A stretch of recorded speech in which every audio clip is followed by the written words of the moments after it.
Hello everyone. Today I will take up again next essential mineral nutrient. We will discuss in detail. So just a brief overview what we are going to study today. That first we will study what is the role of calcium, then uptake of calcium, then its essential role in plant, then what sort of deficiency symptom calcium is going to induce. Then excess of calcium of course is going to induce toxicity. So what are the specific toxicity symptom induced by calcium we are going to study. So you see that calcium is also an essential macronutrient in plants, and its concentration in shoot ranging from 0.1 to 10% on the basis of dry mass.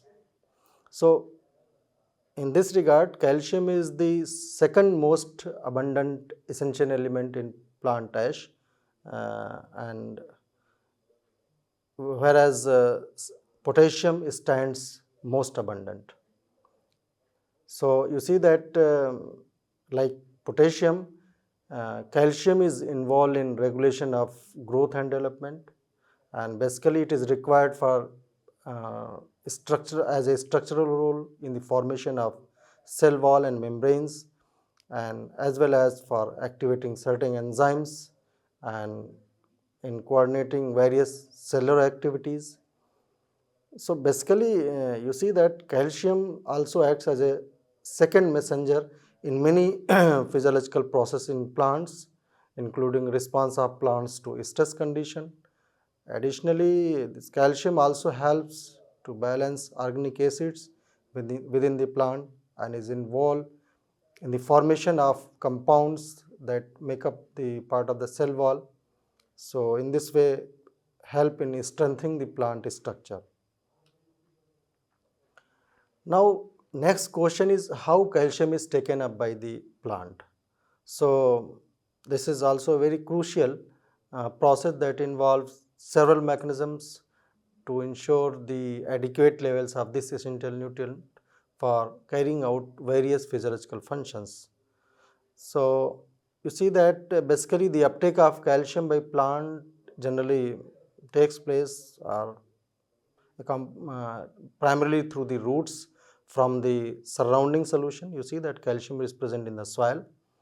So generally calcium is absorbed in the form of divalent cations, which prevents its diffusion through lipid bilayers without the channels or pumps.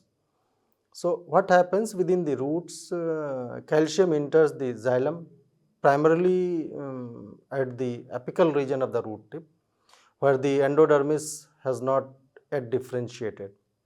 So the presence of, you see that Casparian stripes in the endodermis effectively generally blocks the diffusion of calcium. Once it is absorbed, calcium is distributed throughout the plant either in its free form or complex with organic acids. However, what happens, negatively charged pectins and lignins in the xylem walls restrict the mass flow of calcium. In addition to this, a significant amount of calcium is generally lost in the form of calcium oxalate. So the process of basically calcium uptake can be influenced by various factors such as pH of the soil, availability of calcium, root morphology, and the presence of competing ions. So in this regard, you see that uptake of calcium is affected by many factors. So most important is soil pH. So availability of calcium in the soil is generally influenced by pH of the soil, with optimum uptake occurring in slightly acidic to neutral soils. Extremely acidic soils or alkaline soils can limit the availability of calcium to the plants. Then another factor is competing ions. So the presence of other cations such as magnesium and potassium, which can compete with calcium ion for uptake by plant roots, affecting its absorption. Then third factor is soil moisture. Mm, Actually, in fact, adequate soil moisture is you see essential for efficient calcium uptake by plant roots.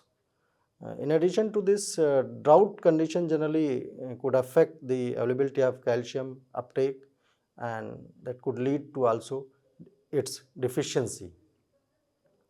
Then how uptake is affected by uh, next factor, root health and morphology. So healthy root system with well developed root hairs and branching generally facilitate the efficient calcium uptake. Uh, but contrary to this, what happens? Poor root health could damage or impair the absorption of calcium. Then calcium mobility in soil basically could mean that the ability of calcium ion to move within the soil matrix, influencing their distribution and availability to the plants. So, various factors such as soil texture, pH, cation exchange capacity, organic matter content, soil moisture. You see, soil moisture is also very important, and how root is taking up calcium play very significant roles in determining mobility of calcium. For example, sandy soils with larger pore spaces may allow calcium ions to move more freely, whereas clay soils with longer cation exchange capacity may retain calcium ions more strongly. Therefore, soil pH also influences calcium mobility, with acidic soils potentially promoting greater calcium availability. And basically, calcium is not very much mobile within plant, and the plant basically relies on the process of transpiration, in which the plant roots take up the soil solution, which should include calcium and then transport it to the new growing tissues, where the calcium is used and excess water vapor escapes through the pores present in the leaf called stomata that we have discussed in detail. Now, once it reaches inside the plant, what specific role generally calcium play, and in this regard we will discuss important role of calcium in plants. So, calcium generally helps to stabilize cellular membranes by interacting with phospholipids and protein, maintaining membrane integrity and fluidity. So, this stability is basically very vital for various cellular processes, including ion transport, signal transduction, and membrane trafficking. In addition to this, calcium also acts as a cofactor for numerous enzymes involved in various metabolic pathways. It can bind to enzyme proteins, modulating their activity and regulating biochemical reactions such as metabolism of carbohydrate, protein synthesis, and signal transduction. Uh, Actually, we have gone through in detail that calcium also plays a crucial role in stomatal movement, which controls the gas exchange and water loss in plants, changes in cytosolic calcium levels, uh, modulate the activity of ion channels and pumps in guard cells, influencing basically stomatal opening and closing in response to various environmental cues. In addition to this, calcium also facilitate the uptake and transport of other essential nutrients by regulating the ion channels and transporters present in the plant roots. Uh, it contributes to nutrient uptake efficiency and distribution within the plant, affecting the overall growth and nutrient utilization. Calcium is also involved in the regulation of cell division, expansion, and differentiation during plant growth and development. It influences the activity of proteins involved in cell cycle, organization of the cytoskeleton and cell wall synthesis, contributing to proper tissue and development of organs. Uh, Calcium also plays an important role in plant responses to biotic and abiotic stresses, including pathogen attacks, drought, salinity, and temperature extremes. So, calcium activates defense mechanism such as production of reactive oxygen species, phytoalexins, and stress-related proteins, helping to plants to adapt and then cope and survive with challenging environmental conditions. So, you see that how calcium is playing a key role in conferring stress tolerance in plants, in addition to imparting basic roles. Now, how calcium is going to play in the stabilization of the cell wall? So, you see that cell wall stabilization is a very crucial process in plant and development. Basically, the cell wall provide the structural support to the plant cell and protect it from the external stresses. And you might be aware that basically it is cell membrane is composed of, cell wall is composed of various polysaccharides, including cellulose, hemicellulose, and pectin, and which are generally cross-linked to form a complex network. So, generally calcium in the form of calcium pectate is essential for the formation of median lamella in the cell wall, providing structural support to the plant cell. So, this crucial role of calcium is very much evident, which serves as a sort of positive correlation between cation exchange capacity of the cell walls and the calcium concentration in the plant tissues required for the optimal growth. So, generally high concentrations of calcium inhibit the activity of polygalactoronase, an enzyme basically responsible for the degradation of pectates in the cell wall. And in calcium deficient tissues, increased polygalactoronase activity could lead to disintegration of cell walls and the collapse of affected tissues. So, calcium also regulates the synthesis and deposition of cell wall components such as lignin, which further strengthens the cell wall. The composition and structure of cell wall are dramatically modulated to allow cells to execute optimal growth program and respond to various environmental stresses. Now, very important role of calcium, you see that calcium could serve as a secondary messenger. So, you see that calcium presence is ubiquitous in all eukaryotes, including plants also. So, basically it plays a very fundamental role in signal transduction pathway, responding to various physiological stimuli such as touch, pathogen elicitors, plant hormones, and abiotic stresses. The cytosolic free calcium concentration increases in response to these stimuli, leading to generation of calcium signatures. You see in this diagram, and you see that here once the concentration of cytosolic free calcium concentration rises in response to various biotic and abiotic stresses, these calcium spikes or increase in concentration results from the influx of calcium through channels or efflux through generally pumps. So the increased concentration of calcium is recognized by calcium sensors, which can activate many calcium dependent protein kinases. Uh, like you see, there are different protein kinases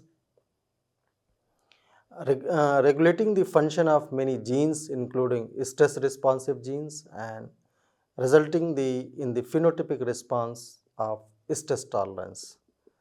Uh, Basically, in addition to this, you see that calcium signaling is also involved in the regulation of cell cycle progression in response to abiotic stress and the defense against various stresses. So, basically the role of calcium as second messenger is very much crucial for the growth, development and stress responses of plants, making it as very an essential element in plant physiology and metabolism. Therefore, uh, you see that the uptake, distribution and storage of calcium in the plant need to be tightly regulated to comply with its function as intracellular second messenger. So, calcium deficiency is generally reflected in the plants in specific visible symptoms, but calcium deficiency is very rare in nature.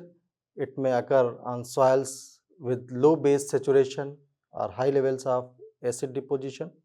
So, as you see that calcium is not loaded into the phloem and has limited mobility within the plants, sign of deficiency typically could occur in younger leaves initially, because you might have observed that it's while discussing the classification of essential mineral elements, I have mentioned that calcium is not very much mobile in the plants. So, meristematic tissues found in the roots, stem and leaves are quickly affected by deficiency, since calcium is crucial for the formation of middle lamella during the cell. Insufficient calcium leads to development of twisted, deformed tissues or stunted growth, often result in rapid deterioration of meristematic tissues, particularly root meristem. In tomatoes, a lack of calcium results in degeneration of young fruits. So,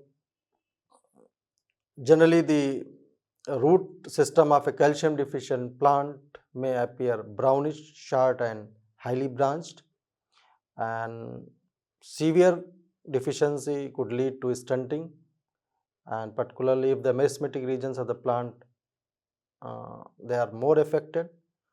Uh, and you see that in the slide mm, that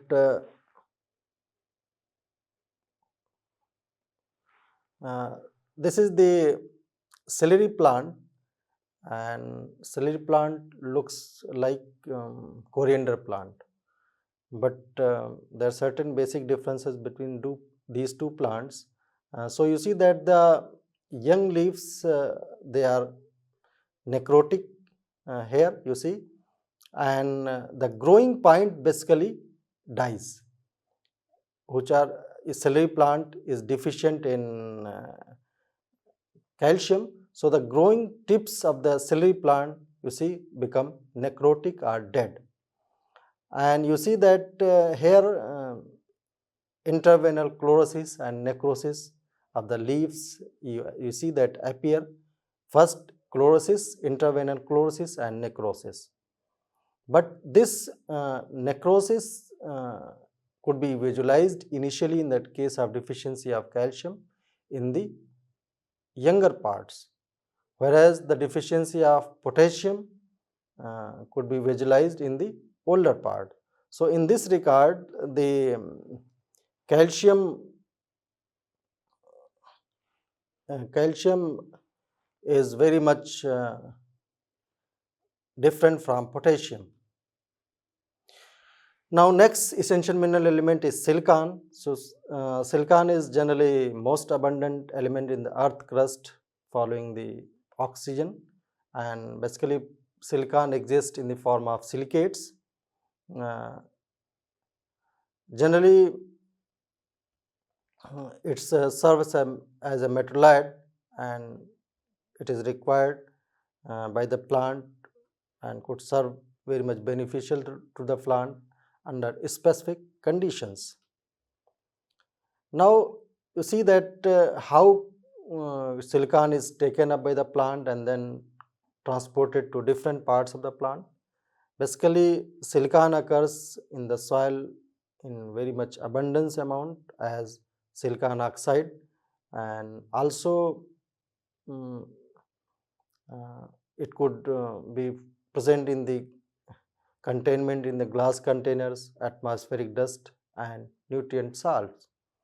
So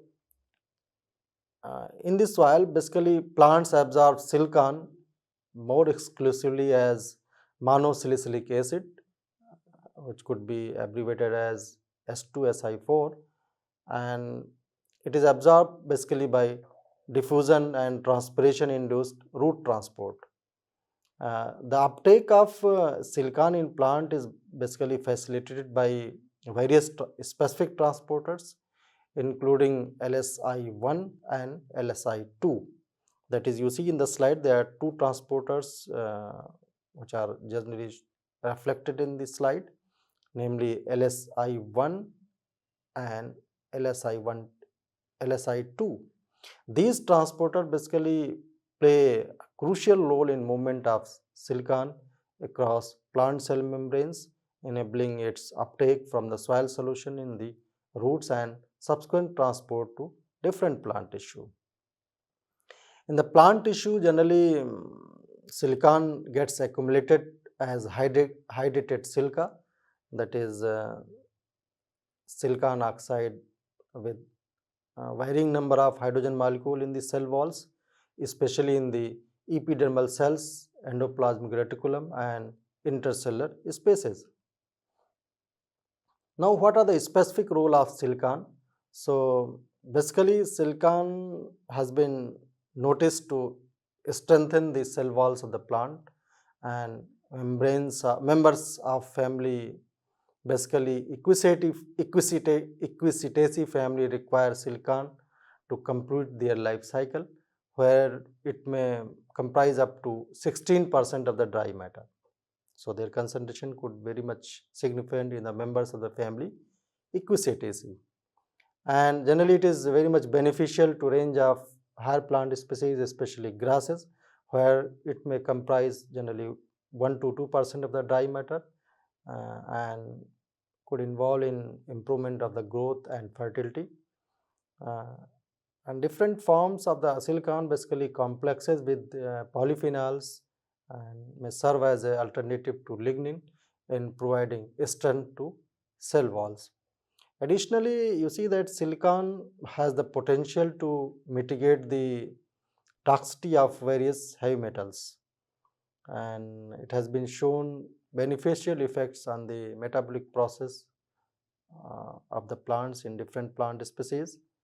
And more specifically, silicon could ameliorate manganese and aluminum toxicity by regulating the physiological processes and the expression of genes associated with photosynthesis in rice plants.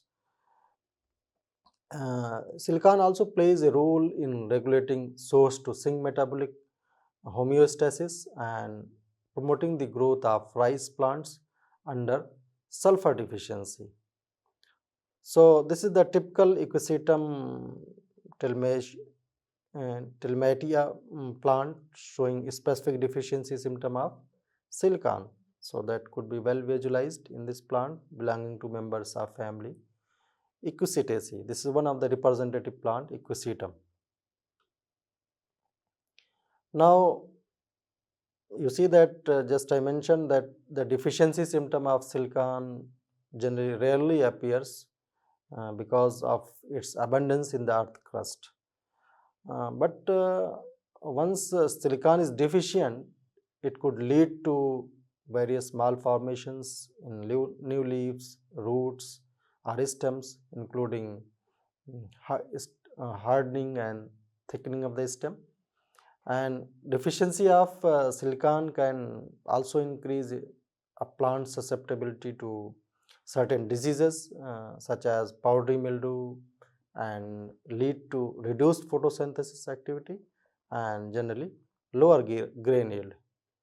Generally, the you see that this in the slide there is a rice plant where panicles of the rice cultivars have been shown. One is having blackish spot which has uh, which are this one panicle is developed without the silicon, and this side right side B figure you see that grown at highest rate of silicon oxide, almost 800 kilogram per hectare, so that have a normal development of panicle. In addition to this, what has been observed in tomato plants uh, that deficient in silicon, um, abnormal flower development, and also in cucumber and strawberry have reduced fruit set and possibly malformed fruits have been observed. Um, and very significantly that silicon deficiency could also increase the potential for manganese, copper or iron toxicity in certain plants. So one way its deficiency uh, could induce the toxicity of other essential mineral elements, namely manganese, copper or iron. Now, what are the specific toxicity symptoms of silicon? Just in you see that higher concentration of silicon are not very common, but uh, if happens so, they may could potentially interfere with the uptake of other essential nutrients. Uh, Generally in gerbera and sunflower plants, excessive silicon concentration have been observed to cause various flower deformities, and species uh, categorized as non-accumulators of silicon generally tend to exhibit greater sensitivity to silicon excess compared to those which